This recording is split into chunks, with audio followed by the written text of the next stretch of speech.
आज विश्वासियों के साथ यही तो होता है। वो परमेश्वर की वेदी के साथ दूसरी वेदी पर जा रहे हैं। अब जरा ध्यान से सुनिए, ये दूसरी वेदी है कौन सी? ये दूसरी वेदी है कौन सी? आज अगर कोई शराब पीता है तो उसके जीवन में शराब की वेदी काम कर रही है। जो लोग बड़े शौकीन होते हैं, विदेशों में आप जाओगे, जैसे आज एक मसीह सोचता है प्रभु ने अच्छा खासा बड़ा मकान दे दिया, हॉल तो बड़ा रखूंगा, क्या है ना, प्रेयर मीटिंग हमारे यहाँ होती है, बड़ा धार्मिक है, पादरी साहब आना घर पे प्रार्थना करना, हॉल कितने बाय कितने का है? बोले अरे अपने यहाँ प्रेयर मीटिंग होती है ना, अच्छा बढ़िया बनेंगे। फिर हो गया, उद्घाटन हुआ, उसके बाद टाटा बाय बाय, हम ही आ जाएंगे, आप मत आना, हम ही आ जाएंगे। फिर उसी घर में उस घर का पुरुष कुछ बाटलियां लेके आता है और प्यार से उसे फ्रिज में सजाता है।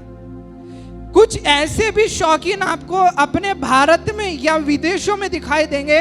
उनके घर के वहां जाओगे, एक शोकेस दिखाई देगा, उसके अंदर वो बाटले रखी हुई है,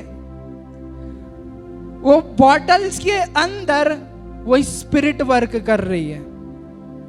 शराब के नशे की स्पिरिट लोगों के घर में वर्क करती है। सबसे पहली बात, आपका आत्मिक अधिकार आपसे छीन लिया जाता है। मैं एक बात आपको बोलता हूं, 15 मिनट में आप बॉटल खाली कर सकते हो, 8 घंटे नशे में चूर रह सकते हो, लेकिन अगले 48 घंटे शैतान आपको बताएगा कि आप कौन हो।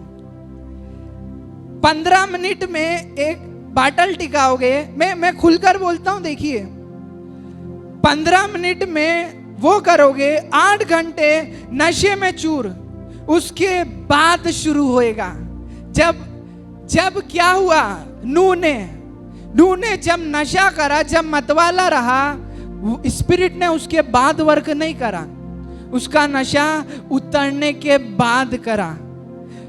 आप जानते हैं, अगर कोई पिताजी शराब का नशा करते हैं, वो उनके बेटे को रोक नहीं सकते।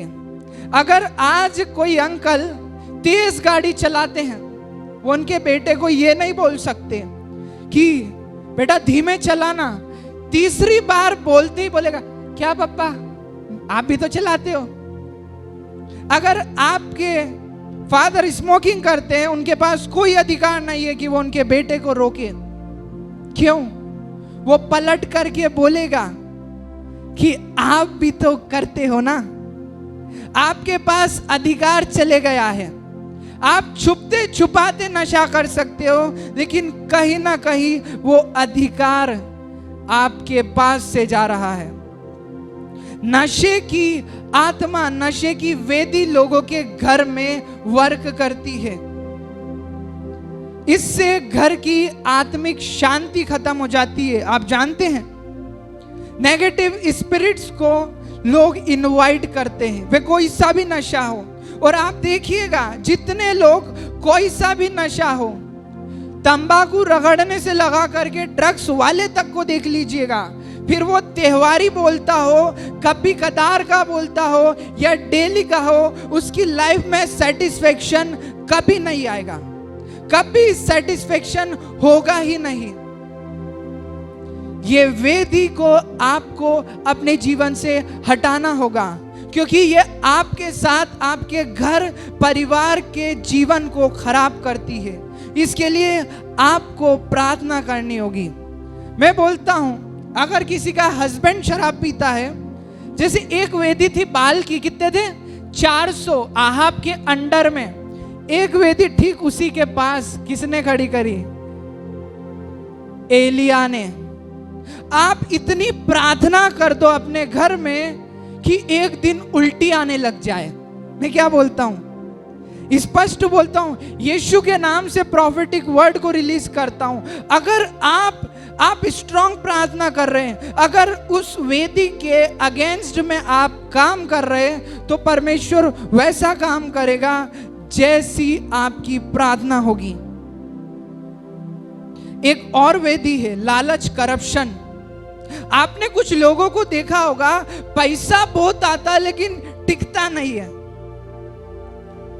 5 जीरो नंबर उनके अकाउंट में हर महीने दिखाएंगे, 5 नंबरों का की सैलरी आएगी, लेकिन जैसे ही 25 या 20 तारीख आई है उसके आगे 0 0 0। इसका एक कारण दान दशवांश भी हो सकता है, लेकिन करप्शन या लालच की वेदी लोगों के जीवन में वर्क करती है, जो आज सबसे ज्यादा फाइनेंशियल ब्लेसिंग्स को आपके जीवन में रोक रही है। इससे सावधान रहिए। एक जुए सट्टे की एक ऐसी लत है इंसान के जीवन में, गैम्बलिंग। आप गैम्बलिंग को देखेंगे जैसे विदेशों में, यूरोपियन कंट्रीज में, अमेरिकन कंट्रीज में, आपको नॉर्थ अमेरिका में सबसे ज्यादा ये मिलेगा, और वहां पे लोग सब दूर से त्रसते हैं। क्यों?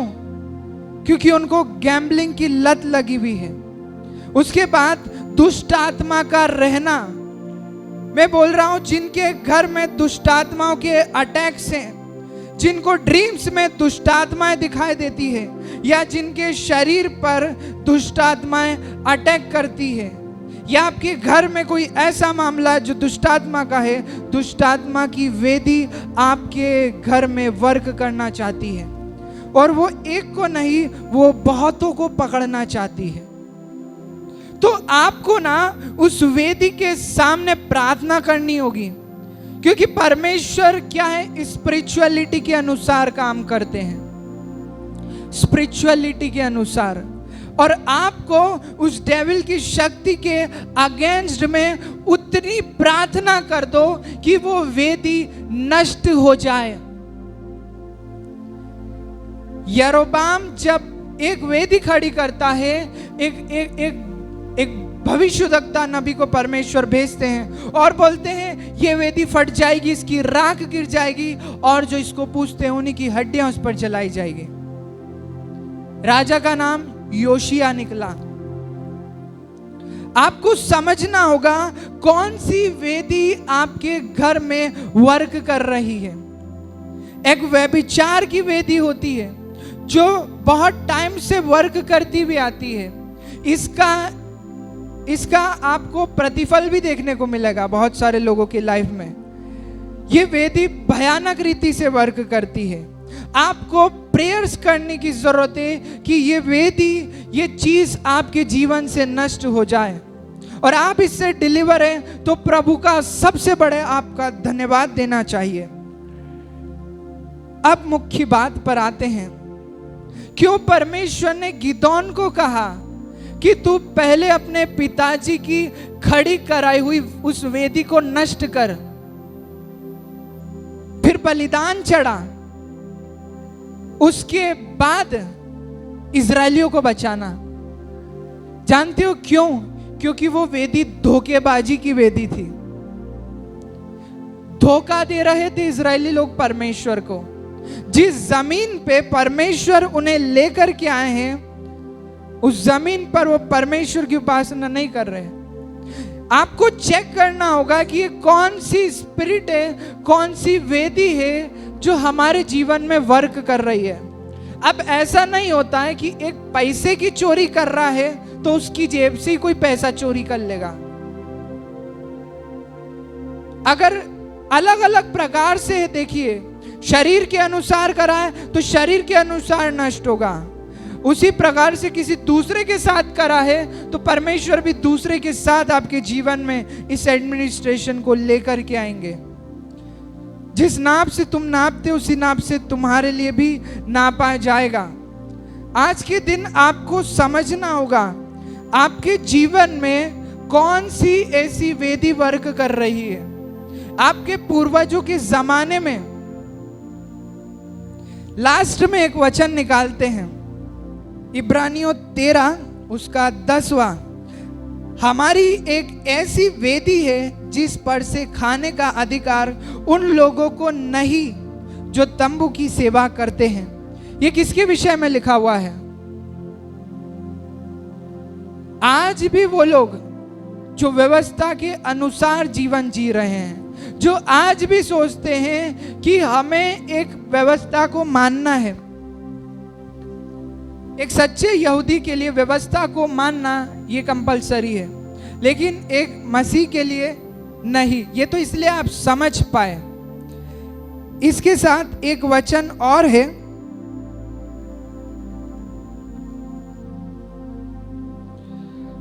प्रेरितों के काम 17 का 23।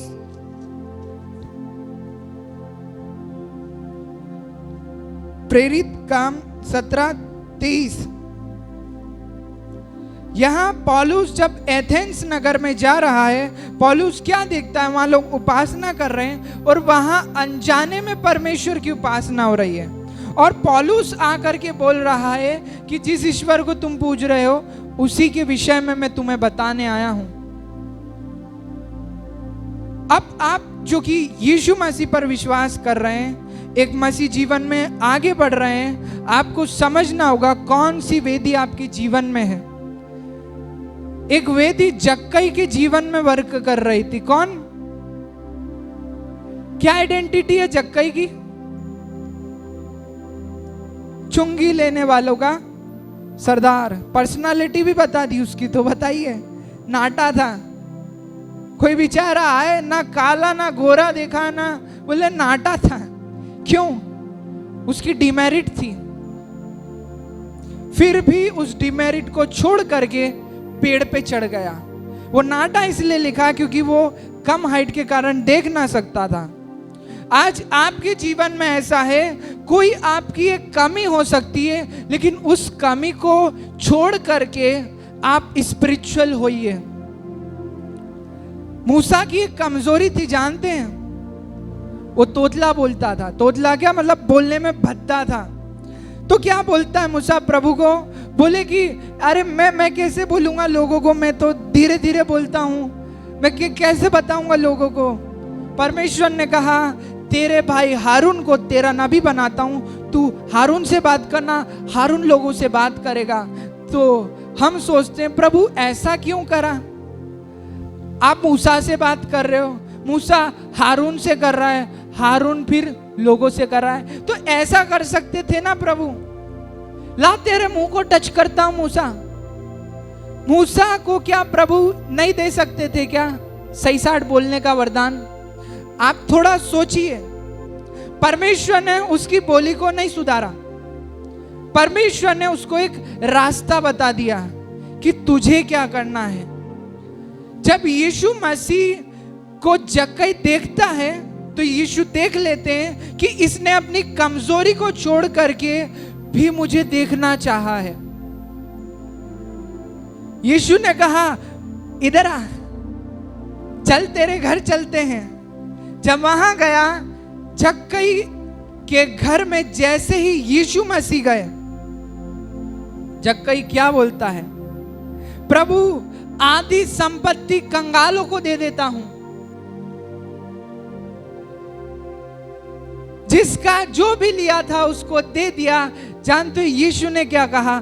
आज इस घर में उद्धार आया है। कि उसके पहले नहीं था क्या? क्यों? वो इसलिए था क्योंकि यीशु मसीह की उपस्थिति उधर आ गई थी। अगर आज आप में से कोई चाहते हो कि ऐसी कोई वेदी आपके घर में वर्क कर रही है, चाहे वो शराब हो, करप्शन हो, लालच हो, दुष्ट आत्मा का अटैक हो, व्यभिचार हो, मूर्ति पूजा हो, परमेश्वर के साथ सबसे ज्यादा धोखेबाजी करते हैं लोग। थोड़ा सा कुछ हुआ नहीं कि सब कोई सीधा नहीं है। मसीह लोग, हम मसीह लोग बहुत चालाक होते हैं, बहुत ज्यादा। क्योंकि हमने क्या पकड़ा है? कबूतर के समान भोले तो बने नहीं है, लेकिन सांप के समान चतुर जरूर बन गए हैं। ये धोखेबाजी हम परमेश्वर के साथ नहीं कर सकते। आप पैसों से ज्यादा परमेश्वर को, परमेश्वर की वेदी को संभालिए। एक हिंट देता हूं, चलिए। आपके घर में आज 5,000, 10,000, 12,000 की अलमारी होगी, अच्छी से अच्छी टिप टॉप अलमारी होगी। उसमें बढ़िया सा कांच लगा होगा, अंदर तिजोरी होगी, उसकी चाबी तो बच्चों को देखना भी नसीब नहीं। क्यों? क्योंकि पैसा प्यारा है आपको। अब यही लोग, मुझे बताइए कितने लोगों के घर में कोई प्रार्थना करने का स्थान है? बता दीजिए। कितने लोगों के घर में कोई एक ऐसी शेल्फ बनी हुई है जहां डेडिकेशन के साथ बाइबल रखी जाती है? कितने लोग हैं? कभी यहां रख दी, कभी वहां रख दी। क्यों? परमेश्वर ने इस्राएलियों को नियम दिया था, 10 आज्ञा तेरे घर के 5 इस तरफ, दरवाजे के 5 इस तरफ, 5 इस तरफ। और हम क्या है? यीशु ने कहा मैं तुम्हारा मित्र हूं। तो बिल्कुल यार की तरह समझने लगे हम तो। ये क्या है? आज आपके घर में महंगी से महंगी अलमारी, उसके बाद भी पैसा जो है वो अकाउंट में, एटीएम में ही रखोगे। क्यों? मैं जानता हूं अच्छी बात है, थोड़ा सोचो, खुद के लिए ही सोच लो। अच्छी महंगी अलमारी तो बना दी, लेकिन 150 रुपए का एक स्टैंड नहीं लाओगे कि परमेश्वर के लिए वो पवित्र वचन रखने के लिए रखे। जिधर जगह मिलती उधर ठूस दिया। होता है ना ऐसा? ऐसा ही होता है। कहने का मतलब ये है, कौन सी वेदी वर्क कर रही है? जरा स्पिरिचुअल होकर के सोचो। फिर हम सोचते हैं कि एक आध दिन उपवास करेंगे, प्रभु को प्रसन्न करेंगे, फिर से वही काम ना। इसलिए इन सारी चीजों से ज्यादा परमेश्वर को अपने जीवन में वक्त करो।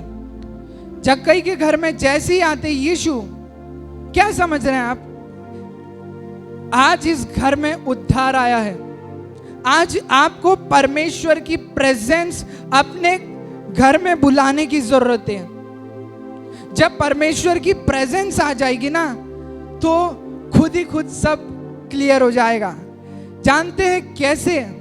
जैसे ही एलिया ने प्रार्थना करी कि परमेश्वर दिखा दे तू है, उस देश में उस वेदी पर जैसी परमेश्वर की प्रेजेंस आई, वो 400 लोगों को भगना पड़ा था। मैं बोलता हूं, आज आपके घर में अगर आपने परमेश्वर की प्रेजेंस को आमंत्रित कर लिया, परमेश्वर का जिंदा वो उपस्थिति आ गई, वो कोई सी भी शक्ति क्यों ना हो, शराब की आत्मा, नशे की आत्मा, लालच, करप्शन, व्यभिचार, कितना बड़ा दुष्ट आत्मा का अटैक क्यों ना हो, अगर आपने यीशु को अपने घर में बुला लिया, पवित्र आत्मा को बुला लिया, तो वो चीज वही नष्ट हो जाएगी।